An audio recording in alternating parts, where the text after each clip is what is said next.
The wooden sword struck the post again, a dry, hollow crack that echoed through the village square. Ren swung once more, his muscles burning, the wood vibrating against his palms until the skin split and bled. He did not stop. A few yards away, a group of villagers stood in a loose circle, laughing.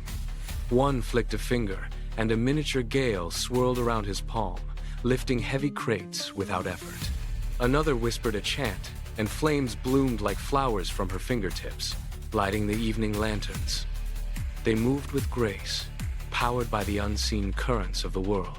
Ren gripped the handle tighter. His knuckles stood out, white and strained, against the dark grain of the wood. He reset his stance, shifted his weight, and hammered the post again. The impact jarred his shoulders, sending a sharp jolt of pain up his arms.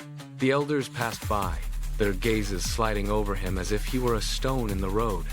They did not speak. They did not acknowledge the sweat dripping into his eyes. Ren drew a ragged breath, ignored the sting in his hands, and raised the sword for another strike. He was not waiting for their approval. He was waiting for his moment. The village lights vanished behind him as Ren turned toward the forbidden ruins. The cliffs rose like jagged teeth against the night sky, slick with damp moss and loose shale.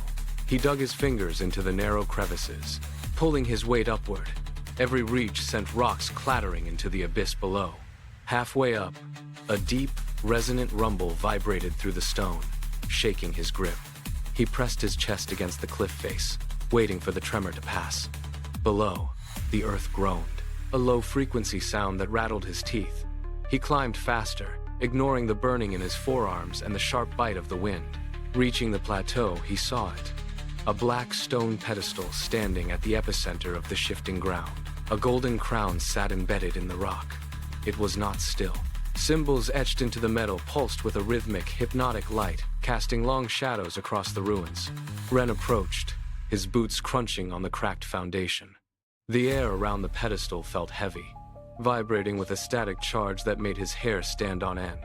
He stopped inches away, watching the light flare and dim. He reached out, his hand hovering over the cold, glowing surface. His fingers brushed the cold metal. The instant contact sent a shockwave through his nerves. A voice like grinding tectonic plates roared inside his mind. Whoever wears the crown of infinity shall gain limitless power, but will carry the fate of the entire world. Ren did not pull back. He jammed the crown onto his brow.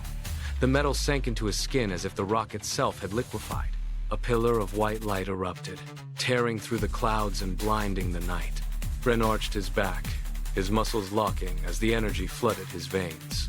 His dark hair bleached to silver, whipping in a wind that did not exist. His eyes ignited with golden fire, burning through the shadows of the ruins. Blue energy traced lightning patterns across his skin, searing the air with the smell of ozone. He gasped, his lungs straining under the weight of fire. Ice and time surging through his body. He was no longer just a boy. He was a conduit for a force that dwarfed the earth beneath his feet. He stood upright, his presence pressing the ground into dust, and waited for the world to react to his new reality. Above the capital, the sky ripped open like wet parchment. The sound was deafening, a jagged tear in the atmosphere that spilled darkness onto the horizon. Thousands of shadow beasts swarmed through the fissure, their wings blotting out the stars.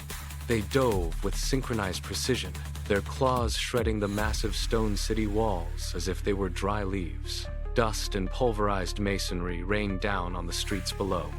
The elite warriors of the realm mobilized instantly, forming a line of defense. But they were swamped within seconds. The beasts moved with unnatural speed, tearing through shields and armor with ease.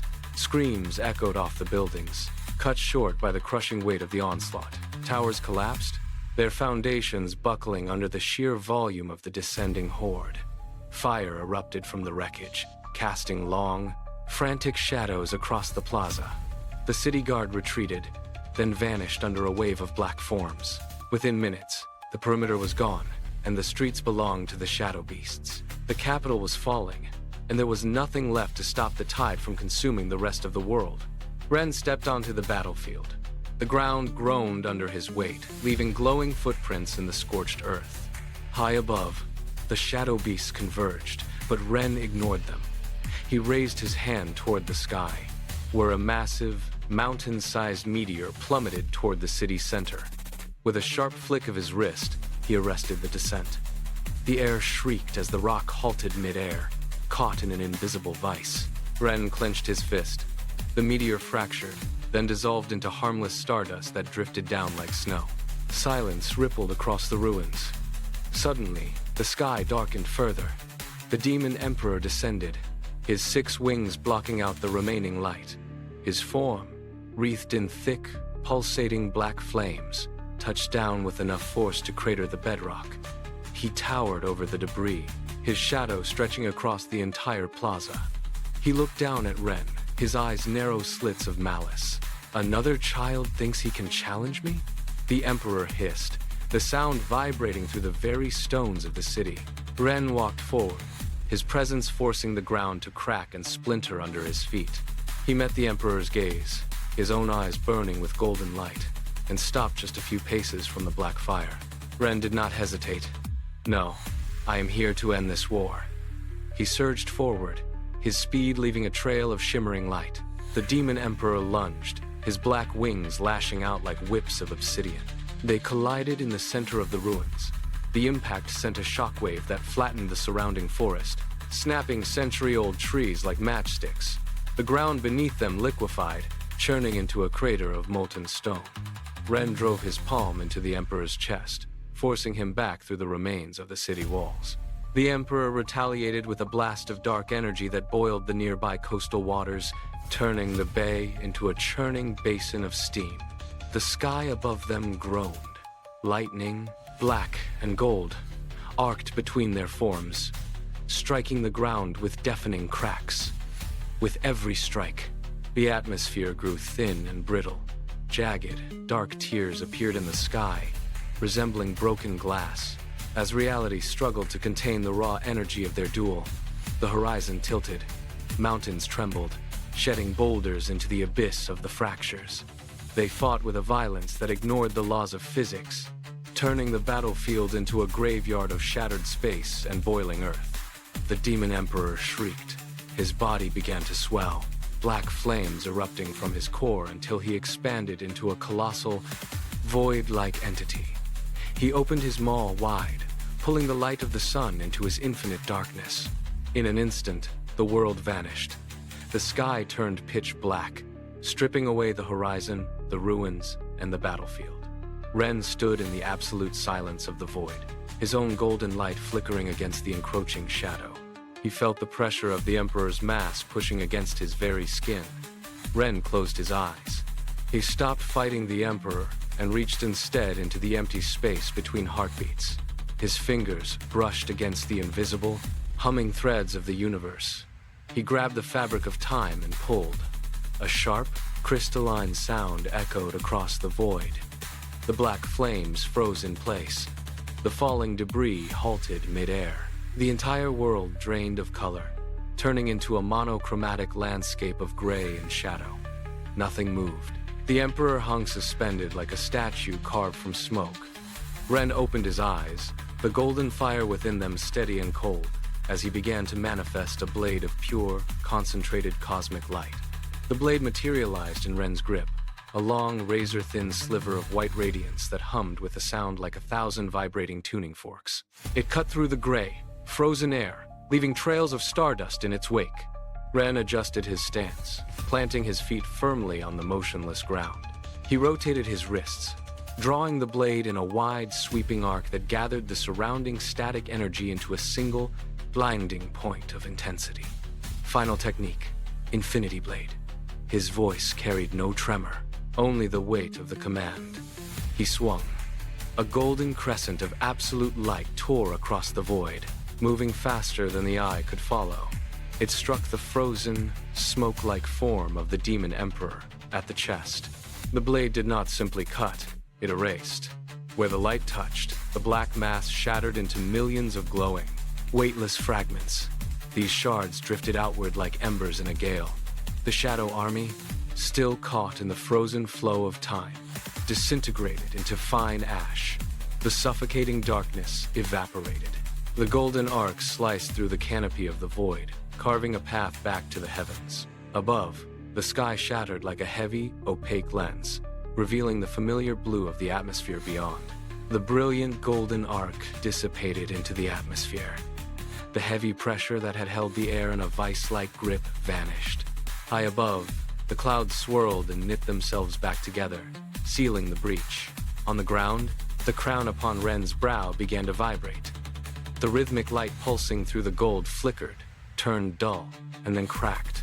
A spiderweb of fractures raced across the metal. With a sharp, crystalline snap, it broke into dozens of jagged pieces that clattered against the stone pedestal. The silver hue of Ren's hair drained away, returning to its natural shade. The golden fire in his eyes dimmed into a soft, human stillness. His limbs, once conduits for the force of the cosmos, suddenly felt heavy and leaden. He stumbled, his knees hitting the scorched earth with a dull thud. The energy that had been humming through his veins evaporated, leaving him breathless and trembling. He braced his hands against the cooling rock. Around him, the landscape underwent a rapid shift. The scorched soil cracked open, and green shoots pushed through the ash. Within seconds, small, pale flowers sprouted in the wake of the battle. The world was quiet, vibrant, and alive. Ren knelt in the center of the new growth, his chest heaving, his hands raw and empty, once again just a boy in the ruins of a war he had finished. Ren pushed himself upright, his muscles protesting the sudden exertion. He wiped his palms on his legs, removing the last traces of ash. He took a slow breath, the air tasting of damp earth and blooming petals. He turned to leave the pedestal, his boots crunching on the stone fragments. A sudden gust of wind swept across the ruins, cooling the sweat on his skin. It carried a sound, not quite human, a dry, rasping cadence that seemed to vibrate in the back of his ears. The first crown has fallen, but 6 more still remain. Ren stopped. He tilted his head, listening to the silence that followed. The wind died down, replaced by the distant rustle of leaves. He turned his gaze toward the eastern horizon, where the mountains stood as jagged silhouettes against the fading light. The path ahead was empty, winding through terrain he had never mapped. He adjusted his grip on his empty hands, his expression hardening. The weight of the world had vanished, but a new, heavier awareness took its place. He took a single, deliberate step forward, then another. He did not look back at the ruins. He walked toward the edge of the cliffs, his pace steady, his eyes locked on the distant peaks. The journey was not over.